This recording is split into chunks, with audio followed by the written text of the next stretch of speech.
kind of, well, not grew up at sea, but spent considerable portions of my childhood on P&O ships. And it was always the biggest, most exciting adventure. I would be so excited for weeks before the cruise began. And I was actually christened in a ship's bell, Navy bell, at HMAS Watson at Vaucluse in Sydney. Dad was in the Navy then. And the chapel where I was christened is still there today. A beautiful place. And then I think I was 4 when I took my first cruise. And it was always P&O. There weren't really any other options here. Then occasionally you got the QE2 would come here. But other ships coming here, not that often. It was 95% P&O ships. And it was Arcadia, Sea Princess, Oriana, Canberra, Pacific Princess, Island Princess. So it does feel very familiar to me to be on a ship. I never get seasick. I used to get car sick when I was a kid, but never seasick.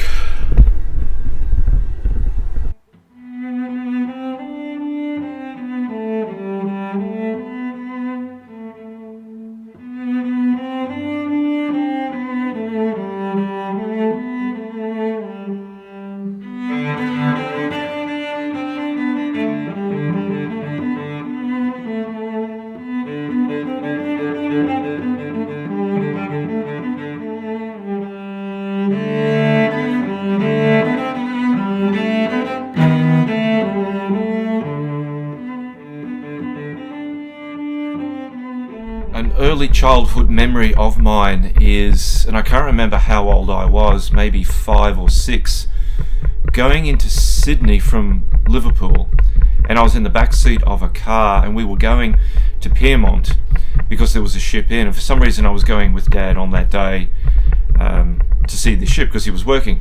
And I remember sitting in the back of this car. It was early in the morning. It was like 6 o'clock in the morning, freezing cold. Back then in the 70s, it was still very industrial, and I distinctly remember the smell of breweries just coming into the vehicle at this very early hour. And even today, if I smell a brewery, especially one on a cold morning, it takes me right back to whenever that was, 1976, 1977.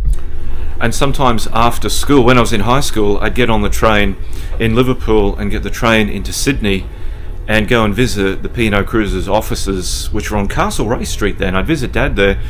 But even better, if there was a ship in, I was allowed down to the wharves to see the ship, and usually I was allowed on board as well. This was before the days of incredible security and bag checks and ID and all that sort of thing. Back then, you could bring family members on board and friends if you were going on a cruise, and they were allowed to hang out with you and explore the ship. And then obviously if they got off, they had to get off the ship before it left. And Dad worked very long hours for P&O. He would leave quite early in the morning, and he'd get back after dark. It was especially when a ship was in, he had to be there very, very early. Back then though, we didn't know it as P&O Cruises Australia. It was just P&O, and to me it was unassailable. It was a force of nature. It was a company that seemed to have always existed and always would. So with all that said, it really does feel inconceivable that P&O Cruises Australia is soon to be no more. And I know that Carnival say they're going to honour the memory of P&O Cruises Australia. They're going to remember it. They're going to carry on its legacy, and I really do hope that is true. My worst fear is all they're going to do is put a few pictures up on a wall. You know, these were the old ships, and maybe a slide presentation or something, but little by little the memory of it will be gone, and that will be that, and generations to come will be unaware that there was once a thing called P&O Cruises Australia. P&O's first ever cruise sailing from Sydney occurred on December 23rd, 1932. It was the mail steamer Strathaired on a 7-day trip calling in at Brisbane and Norfolk Island. According to the P&O Cruises Australia website, from 1945 to 1972, It was from the decks of P&O ships that over 1 million United Kingdom migrants caught their very first glimpse of their new Australian homeland. Known as 10-pound poms, this mass arrival was a scheme devised by the Australian and British governments to help populate Australia.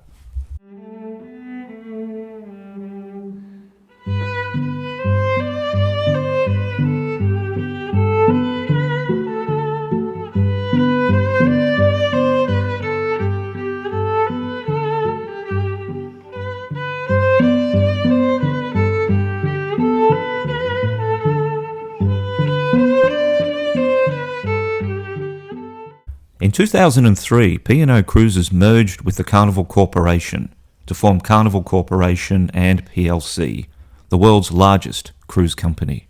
In June 2024, it was announced P&O Cruises Australia would be closed and absorbed into Carnival Cruise Line from March 2025. Pacific Adventure and Pacific Encounter will be rebranded as Carnival ships, while the Pacific Explorer will be removed and possibly either sold or scrapped. P&O's Australian operations, which have been running for over 90 years, would finally come to an end.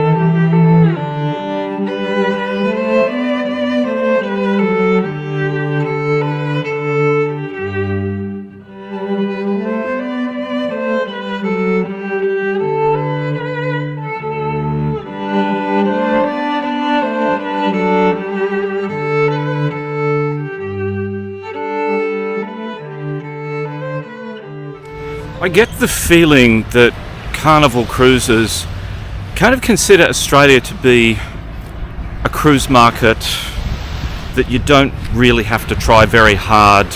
The world knows that Australia has this persona of being, or Australians have this persona of being laid back and casual and easygoing. And as a result, I think Carnival take that so literally that they don't really give 100% to the Australian cruise market. They think, oh, it's Australians, you know, they're laid back, they're casual. We won't give them the better ships. We won't give them the better food choices. We won't give them the better entertainment. Or not to impugn the entertainment on board, certainly not. See, Australia is not some little, rather poor country. This is one of the richest and most prosperous countries in the world. And yet we always seem to get the leftovers. We get the offcuts in the cruise industry, I think. We don't seem to get the best of anything. And I think that is very much a fatal flaw in Carnival's attitude to P&O Cruises over the past however many years it's been now. Word to the wise, Australians do enjoy luxury, and we have the money for it. That they don't really give us the really amazing cruise experiences that people in other countries seem to take for granted. If you're in the Caribbean or the Alaskan market or the Mediterranean, you get the pick of the litter. Down here, we seem to get the table scraps.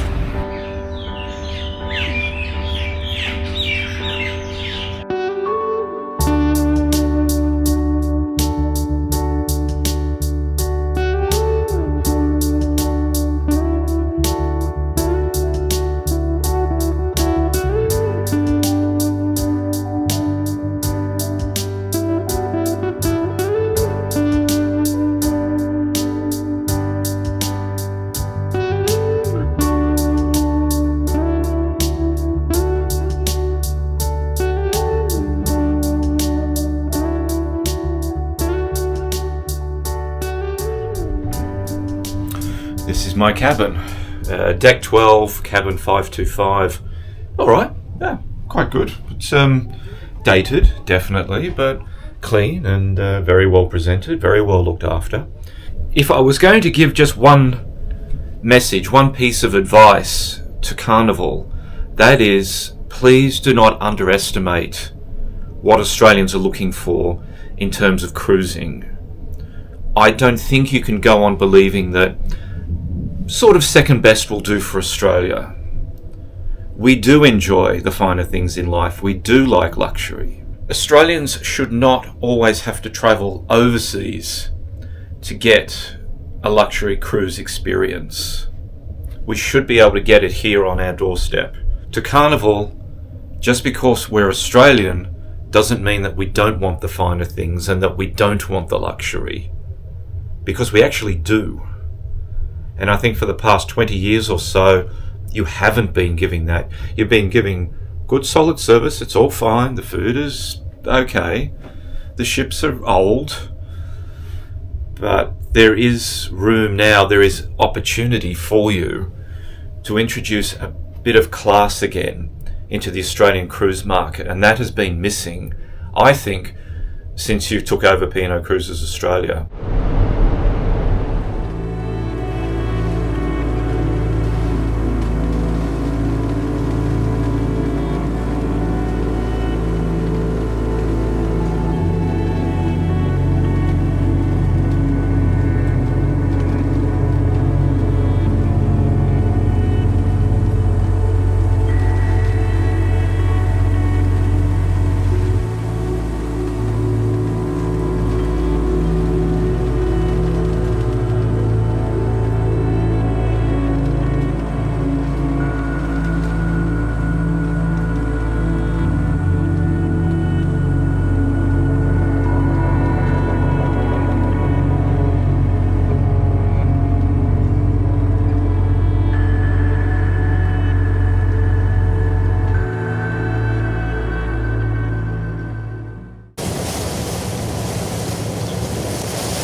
Thank you very much for watching this video about my experiences with P&O and also aboard the Pacific Encounter. If you like the video, please consider hitting that subscribe and the like button.